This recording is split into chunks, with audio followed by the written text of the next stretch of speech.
ഖുർആൻ ആസ്വാദനം 2-ാം അധ്യായം സൂറത്തുൽ ബഖറ 26-27 ആയത്തുകൾ.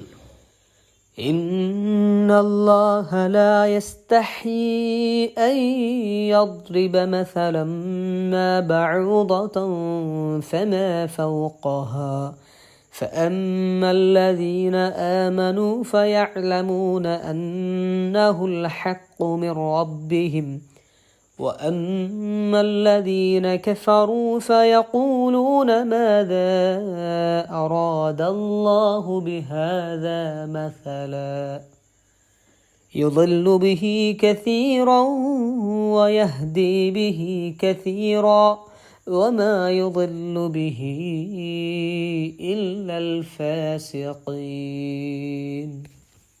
കൊതുകിനെയോ അതിനേക്കാൾ മുകളിലുള്ളതിനെയോ ഉപമയാക്കുന്നതിന് അള്ളാഹുവിന് ലജ്ജയൊന്നുമില്ല. തീർച്ച വിശ്വസിക്കുന്നവർക്ക് അത് അവരുടെ നാഥനിൽ നിന്നുള്ള യാഥാർത്ഥ്യമാണെന്നറിയാം. വിശ്വസിക്കാത്തവരാകട്ടെ ഈ ഉപമ കൊണ്ട് അള്ളാഹു എന്താണ് ഉദ്ദേശിച്ചത് എന്ന് പറയുകയാണ് ചെയ്യുക. കുറേ പേരെ അതുവഴി അവൻ പിഴവിലാക്കുന്നു, കുറേ പേരെ അതുവഴി നേർവഴിയിലാക്കുകയും ചെയ്യുന്നു. അധാർമികരെയല്ലാതെ അതുവഴി അവൻ പിഴവിലാക്കുകയില്ല. ഇന്നല്ലാഹ ലാ യസ്തഹീ, ഇന്ന നൂനിനെ മണിച്ചുകൊണ്ടുപോകുക. ലാ യസ്തഹീ അവിടെ മദ് ചെയ്തുകൊണ്ട് ഓതാം. 4-5 ഹർക്കത്തിൻ്റെ അളവിൽ, നിർബന്ധമല്ല. അയ്യദ്രിബ അയ്യ അങ്ങനെ യാലേക്ക് ചേർത്ത് കൊണ്ടാണ് പറയുന്നത്, ചേർത്ത് മണിക്കുന്നുണ്ട്. ഇദാമുൻ ബിഗുന്ന. മസലം അതേ നിയമം തന്നെയാണ്. തൻവീനു ശേഷം മീം വന്നപ്പോൾ അതിലേക്ക് ചേർത്ത് മണിച്ച് കൂട്ടി ലയിപ്പിച്ചുകൊണ്ട് ഓതുന്നു. ബഅൂദതൻ ഫമ അവിടെ ഇഖ്ഫ ആണ്. തൻ എന്നതിനെ നമ്മൾ താ എന്ന് മറച്ച് മണിക്കുന്നു. ഫഅമ്മല്ലദീന മീമിന് ശബ്ദം വരുന്നുണ്ട്, അതുകൊണ്ട് മണിക്കുക. അതുപോലെ തന്നെ ഫയഅലമൂന അന്നഹുൽ നൂനിന് ശബ്ദം വരുന്നുണ്ട്, മണിക്കണം. മിൻ റബ്ബിഹിം എന്നത് മിർ റബ്ബിഹിം റായിലേക്ക് കൂട്ടി ലയിപ്പിച്ച് മണിക്കാതെ ഇദ്ഗാമുൻ ബിലാ ഗുന്നയാണ് ചെയ്യുന്നത്. അമ്മ വീണ്ടും മീമിന് ഗുന്ന ചെയ്യണം, ശബ്ദ വരുന്നുണ്ട്, മണിച്ചുകൊണ്ട് ഓതുക. മാദാ അറാദല്ലാഹു അവിടെ നിർബന്ധമല്ല, വേണമെങ്കിൽ നമുക്ക് നീട്ടാവുന്നതാണ്. മസല എന്നുള്ള ഒരു മീമ് നമുക്കവിടെ കാണാൻ കഴിയും. അത് വഖഫ് ലാസിമിൻ്റെ മീമാണ്. നിർബന്ധമായിട്ടും നമ്മളവിടെ നിർത്തേണ്ടതുണ്ട്. യുദല്ലു ബിഹി കസീറൻ വയഹ്ദി, കസീറൻ വ എന്നത് കസീറൻ വാവുലേക്ക് കൂട്ടി ലയിപ്പിച്ച് മണിച്ചുകൊണ്ടാണ് ഓതുന്നത്. അതുപോലെ വമാ യുദല്ലു ബിഹി ഇല്ലൽ അവിടെ വേണമെങ്കിൽ 4-5 ഹർക്കത്തിൽ നമുക്ക് മദ് കൊടുത്തുകൊണ്ട് ഓതാവുന്നതാണ്. الذين ينقضون عهد الله من بعد ميثاقه ويقطعون ما أمر الله به أن يوصل ويفسدون في الأرض أولئك هم الخاسرون. അള്ളാഹുവിൻ്റെ കരാർ അത് ഉറപ്പിച്ചതിന് ശേഷം ലംഘിക്കുകയും അള്ളാഹു കൂട്ടിച്ചേർക്കാൻ കൽപ്പിച്ചതിനെ മുറിക്കുകയും ഭൂമിയിൽ കുഴപ്പമുണ്ടാക്കുകയും ചെയ്യുന്നവരാണവർ. അവർ തന്നെയാണ് നഷ്ടപ്പെട്ടവർ. الذين ينقضون നൂനെ മറച്ച് പിടിച്ച് മണിച്ചു കൊണ്ടാണ് ഓതുന്നത്. മിൻ ബഅദി എന്ന് ഓതുന്നു. മിൻ എന്നതിന് ന എന്നതിനെ മീമാക്കി മാറ്റി മറിക്കുന്നതിന് ഇഖ്ലാബ് എന്നാണ് പറയുക. അങ്ങനെ മാറ്റി മറിച്ച് മണിക്കുന്നു. മിൻ ബഅദി എന്നാണ് പറയുന്നത്. വയഖ്തഊന മാ അമറല്ലാഹു ബിഹി അയ്യൂസല അവിടെ 2 മദ് വരുന്നുണ്ട്. നിർബന്ധമില്ലാത്ത മദ്ദാണ്, 4-5 ഹർക്കത്തിൽ നീട്ടാം. അയ്യൂസല അൻ യൂസല എന്നത് യായിലേക്ക് ചേർത്ത് കൂട്ടി ലയിപ്പിച്ച് മണിച്ചുകൊണ്ടാണ് അയ്യൂസല മണിച്ചുകൊണ്ടാണ് ഓതുന്നത്. ഉലൈക എന്ന് വരുന്നുണ്ട്. അവിടെ നിർബന്ധമായിട്ടും നമ്മൾ നീട്ടിക്കൊണ്ട് ഓതുക. ഖുർആനിലെ ഏതെങ്കിലും ഒരു സൂറത്തിന് തുല്യമെന്ന് വിശേഷിപ്പിക്കാൻ പറ്റിയ എന്തെങ്കിലും കൊണ്ടുവരാനാകുമോ എന്ന വെല്ലുവിളിക്ക് ഉത്തരം നൽകാനാവാതെ വരികയും എന്നാൽ ഖുർആൻ ദൈവികമെന്ന് അംഗീകരിക്കാൻ അഹങ്കാരം സമ്മതിക്കാതിരിക്കുകയും ചെയ്യുമ്പോൾ അവിശ്വാസികൾ അവലംബിക്കുക ഭർസനത്തിൻ്റെയും പരിഹാസത്തിൻ്റെയും പാതയായിരിക്കും. ഖുർആനിൽ പ്രയോഗിച്ചിരിക്കുന്ന ഉപമകളെക്കുറിച്ച് അവമതിപ്പോടെ സംസാരിക്കുന്ന പതിവ് എക്കാലത്തെയും അവിശ്വാസികളുടെ പ്രതിരോധ രീതിയാണ്. തുച്ഛമെന്ന് സമൂഹം കരുതുന്ന 29 അധ്യായത്തിൽ 41 വചനത്തിലൂടെ പറയുന്ന ചിലന്തിയും 22 അധ്യായത്തിൽ 73 വചനത്തിൽ പറയുന്ന ഈച്ചയുമെല്ലാമാണോ ദൈവിക വചനങ്ങളിലെ ഉപമകളെന്ന പരിഹാസം ഇന്നലെ. 2 അധ്യായത്തിൽ 223 വചനത്തിൽ പറയുന്ന പുരുഷനെ കൃഷിക്കാരനായും സ്ത്രീയെ കൃഷിയിടമായുമെല്ലാമാണോ ഉപമിച്ചിരിക്കുന്നതെന്ന വിമർശനം ഇന്ന്. ഇത്തരം ഭർസനങ്ങൾ തുടർന്നുകൊണ്ടേയിരിക്കും. ഖുർആനിന്റെ ഉജ്ജ്വല പ്രകാശം കെടുത്താനാവാത്തതിലുള്ള നിരാശയിൽ നിന്നുണ്ടാവുന്നതാണ് ഇത്തരം വിമർശനങ്ങൾ. ഖുർആനിലെ ഉപമാലങ്കാരങ്ങളെക്കുറിച്ച പരിഹാസങ്ങൾക്കൊന്നും യാതൊരു അർത്ഥവുമില്ല. അള്ളാഹുവാണ് എന്തിനെ എങ്ങനെയെല്ലാമാണ് ഉപമിക്കേണ്ടതെന്ന് തീരുമാനിക്കുന്നത്. ഉപമകൾ ഖുർആനിലെ അധ്യാപകനെ അടയാളപ്പെടുത്തുന്നു. പഠിതാക്കളെ കാര്യങ്ങൾ ബോധ്യപ്പെടുത്തുന്നതിനായി അധ്യാപകൻ ഉപയോഗിക്കുന്ന രൂപകങ്ങളുടെ പ്രസക്തി ഉപമിക്കുന്ന വസ്തുവിന്റെ വലുപ്പത്തെയോ ചെറുപ്പത്തെയോ ആശ്രയിച്ചല്ല നിലനിൽക്കുന്നത്. രൂപകത്തിലൂടെ സംവേദനം ചെയ്യുന്ന ആശയമാണ് അവിടെ പ്രധാനം. ഈച്ചയെപ്പോലും സൃഷ്ടിക്കാനാവാത്തതും ഈച്ച എടുത്തുകൊണ്ടുപോയ വസ്തുക്കളെ വീണ്ടെടുക്കാൻ കഴിയാത്തവയുമായ വസ്തുക്കളെ ആരാധിക്കുന്നതിന്റെ അർത്ഥരാഹിത്യം വ്യക്തമാക്കുന്ന വചനത്തെ നേരിടേണ്ടത് ഈച്ച എന്ന നിസ്സാര വസ്തുവിനെ എന്തിനു ഉപമിച്ചുവെന്ന വിമർശനം കൊണ്ടല്ല, അത് വ്യക്തമാക്കുന്ന ആശയത്തിന്റെ പ്രസക്തി എന്തെന്ന് ചിന്തിച്ചുകൊണ്ടാണ്. തന്റെ ശരീര വലുപ്പവുമായി താരതമ്യം ചെയ്യുമ്പോൾ അതീവ ബലിഷ്ഠമെന്ന് കരുതാവുന്നതാണെങ്കിലും ചെറിയൊരു മർദ്ദമുണ്ടാവുമ്പോഴേക്കും തകർന്നു പോകുന്ന ചിലന്തി വലയെപ്പോലെയാണ് അല്ലാഹുവല്ലാത്തവരെ രക്ഷാധികാരികളാക്കിയവരുടെ പ്രതീക്ഷകളെന്ന് പറയുമ്പോൾ ചിലന്തിയുടെ ചെറുപ്പമല്ല, സംവേദനം ചെയ്യുന്ന ആശയത്തിന്റെ വലുപ്പമാണ് അനുവാചകരുടെ ഹൃദയത്തിലേക്ക് കയറി ചെല്ലേണ്ടത്. നിസ്സാരമെന്ന് മനുഷ്യർ കരുതുന്ന അവരുടെ ചുറ്റുപാടുകളിലുള്ള വസ്തുക്കളെ വലിയ പാഠങ്ങളായി അവതരിപ്പിക്കുന്നവയാണ് ഖുർആനിലെ ഉപമകൾ. ഉപമകൾ കേൾക്കുമ്പോൾ തീർച്ചയായും അവരുടെ നാഥനിൽ നിന്നുള്ള യാഥാർത്ഥ്യമാണത് എന്ന് മനസ്സിലാക്കുന്നവരായിരിക്കും വിശ്വാസികൾ.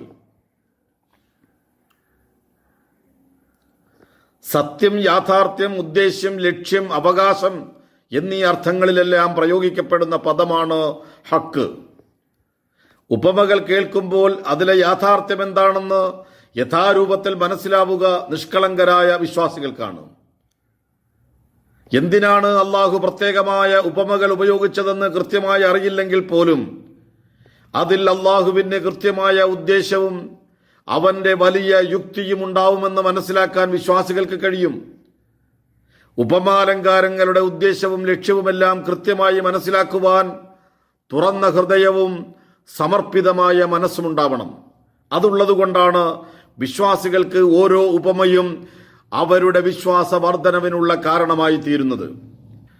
ദൈവിക നിർദ്ദേശങ്ങളുടെ സാങ്കത്യം കൂടുതൽ കൂടുതൽ ബോധ്യപ്പെടുത്തുന്നവയായാണ് അവർക്ക് ഉപമകളെല്ലാം അനുഭവപ്പെടുക. ഉപമകൾ അവരെ കൂടുതൽ കൂടുതൽ സന്മാർഗത്തിലേക്ക് അടുപ്പിക്കുന്നുവെന്നർത്ഥം.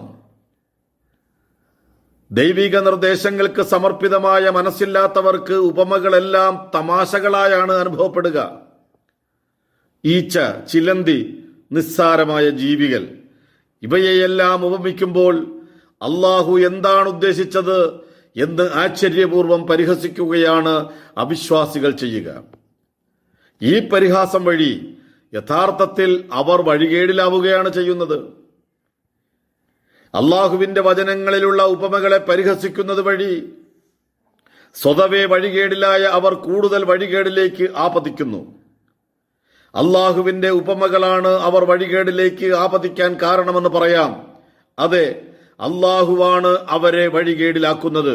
പക്ഷേ അതിന് കാരണമായി ഭവിക്കുന്നത് അവരുടെ നിലപാടുകളാണ്. ദൈവിക വചനങ്ങളെ മനസ്സിലാക്കാനോ അത് സത്യമാണോ എന്ന് അന്വേഷിക്കാനോ സത്യമാണെങ്കിൽ സ്വീകരിക്കാനോ ഉള്ള സന്നദ്ധതയില്ലായ്മയാണ് വഴികേടിനുള്ള ആത്യന്തികമായ കാരണം. വഴികേടിലാകുന്നതിന് നിമിത്തമാകുന്ന അവരുടെ നിലപാടുകളെ മുഴുവൻ ഉൾക്കൊള്ളുന്ന നാമമാണ് ഫാസിഖീൻ. ഫാസിഖിന്റെ ബഹുവചനമാണത്. തെമ്മാടിത്തം, ധിക്കാരം, തോന്നിവാസം, അധാർമികത എന്ന അർത്ഥങ്ങളുള്ള ഫിസ്ഖിന്റെ കർത്തൃനാമമാണ് ഫാസിഖ്. സ്വന്തത്തിന് ശരിയെന്ന് തോന്നുന്നതെല്ലാം ചെയ്യുന്നവനാണ് ഫാസിഖ് എന്ന് പറയാം. ദേഹേച്ഛകളുടെ അടിമ. ദൈവിക നിയമങ്ങളോട് അവന് പുച്ഛമാണ്. അവ അനുസരിക്കേണ്ടതില്ലെന്ന അവന്റെ തീരുമാനം തന്റെ സ്വാർത്ഥതയ്ക്ക് ആ നിയമങ്ങൾ എതിരാകുമെന്നതിനാലാണ്. മാറാൻ അവൻ സന്നദ്ധനല്ല. അധാർമികതകളിൽ തന്നെ അഭിരമിക്കുന്നതിന് തടസ്സമാകുമെന്നതിനാൽ ദൈവിക വചനങ്ങളെ തമസ്കരിക്കാൻ ശ്രമിക്കുന്നവനാണവൻ. പടച്ചവന്റെ ഉപമകളെ അവൻ പുച്ഛിക്കുന്നത് ദൈവിക വചനങ്ങളെ സ്വീകരിക്കുവാനുള്ള വൈമനസ്യം കൊണ്ടാണ്. അത്തരക്കാരാണ് ഈ ഉപമകൾ വഴി വഴികേടിലാകുന്നത്. ഉപമാലങ്കാരങ്ങൾ വഴി വഴികേടിലാകുന്ന ഫാസിഖുകളുടെ 3 സവിശേഷതകളാണ് അടുത്ത വചനത്തിൽ എണ്ണിപ്പറയുന്നത്. ഒന്നാമതായി, അള്ളാഹുവിന്റെ കരാർ അത് ഉറപ്പിച്ചതിന് ശേഷം ലംഘിച്ചവരാണ് അധാർമികൾ. ഏതാണ് ഈ കരാർ?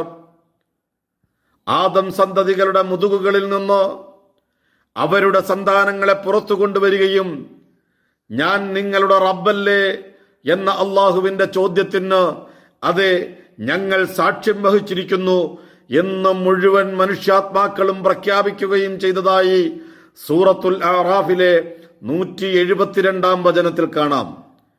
ആത്മീയ ലോകത്ത് വെച്ച് മനുഷ്യരെല്ലാം അവരുടെ നാഥനുമായി ഉണ്ടാക്കിയ കരാറാണത്. മനുഷ്യരുടെ എല്ലാം പിതാവായ ആദം അലൈഹിസ്സലാം സ്വർഗത്തിൽ നിന്ന് നിഷ്കാസിതനാവുമ്പോൾ തന്റെ പക്കൽ നിന്ന് മാർഗദർശനങ്ങൾ ലഭിക്കുമെന്നും അവ പിൻപറ്റണമെന്നും അങ്ങനെ പിൻപറ്റുന്നവർക്കാണ് രക്ഷയെന്നും അള്ളാഹു തന്നെ ധൈര്യപ്പെടുത്തുകയും ചെയ്തിട്ടുണ്ട്. 2-ാം അധ്യായം 38-ാം വചനം, 20-ാം അധ്യായം 123-ാം വചനം. ആത്മീയ ലോകത്ത് വെച്ച് അള്ളാഹുവുമായി ഉണ്ടാക്കിയ കരാറിന്റെ ഫലമായി തന്നെയാവണം ചുറ്റുപാടുമുള്ള മുഴുവൻ പ്രാപഞ്ചിക പ്രതിഭാസങ്ങളെയും കാണുമ്പോൾ ഏതൊരാൾക്കും അവയ്ക്ക് പിന്നിലുള്ള നാഥന്റെ കരവിരുതുകൾ മനസ്സിലാവുന്നത്. നിഷ്കളങ്കമായ മനസ്സുകൾ റബ്ബിനുള്ള സമർപ്പണത്തിനായി സന്നദ്ധമാവുന്നതും അതുകൊണ്ട് തന്നെയായിരിക്കണം. രക്ഷിതാവിനെ തിരിച്ചറിയാനും ആരാധിക്കുവാനുമുള്ള മനുഷ്യ മനസ്സുകളിൽ നൈസർഗികമായി തന്നെയുള്ള സന്നദ്ധതയോട് പുറംതിരിഞ്ഞു നിൽക്കുകയാണ് അവിശ്വാസം ചെയ്യുന്ന ആദ്യത്തെ പാതകം. അള്ളാഹുവുമായി ഉണ്ടാക്കിയ കരാറിന്റെ ലംഘനമാണിത്.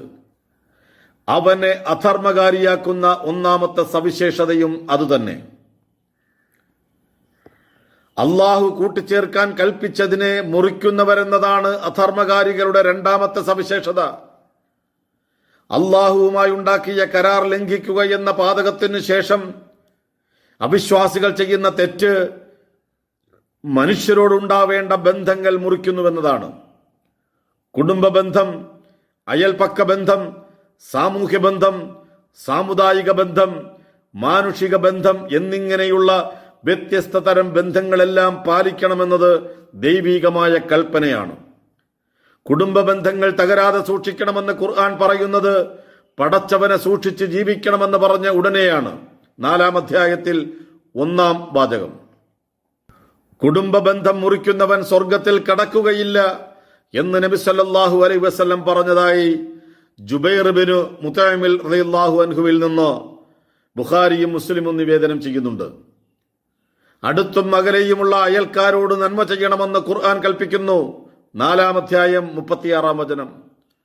അയൽവാസിക്ക് അനന്തരാവകാശം നൽകാൻ കൽപ്പിക്കുമോ എന്ന് തോന്നുവോളം അയാളോടുള്ള ബാധ്യതകളെക്കുറിച്ച് ജിബ്രീൽ അലൈഹിസ്സലാം എന്നോട് ഉപദേശിച്ചു കൊണ്ടിരുന്നുവെന്ന് നബി സല്ലല്ലാഹു അലൈഹി വസല്ലം പറഞ്ഞതായി ഇബ്നു ഉമർ റളിയല്ലാഹു അൻഹുവിൽ നിന്ന് ബുഖാരിയും മുസ്ലിമും നിവേദനം ചെയ്യുന്നുണ്ട്.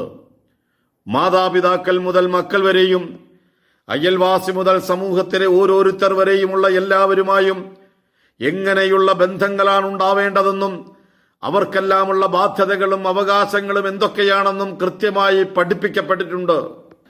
ഇവയെല്ലാം അള്ളാഹു കൂട്ടിച്ചേർക്കാൻ കൽപ്പിച്ച ബന്ധങ്ങളാണ്. അവ പരിഗണിക്കാതെ തന്നിഷ്ടത്തിന് പറ്റിയ രൂപത്തിലുള്ള ബന്ധങ്ങൾ ഉണ്ടാക്കുകയും ബന്ധങ്ങൾ മുറിക്കുകയും ചെയ്യുന്നവരാണ് ദൈവിക വചനങ്ങളെ അപഹസിക്കുന്ന അധാർമികർ. അള്ളാഹു വഴികേടിലാക്കുന്ന അധാർമികരുടെ മൂന്നാമത്തെ സവിശേഷത അവർ ഭൂമിയിൽ കുഴപ്പമുണ്ടാക്കുന്നവരാണെന്നതാണ്.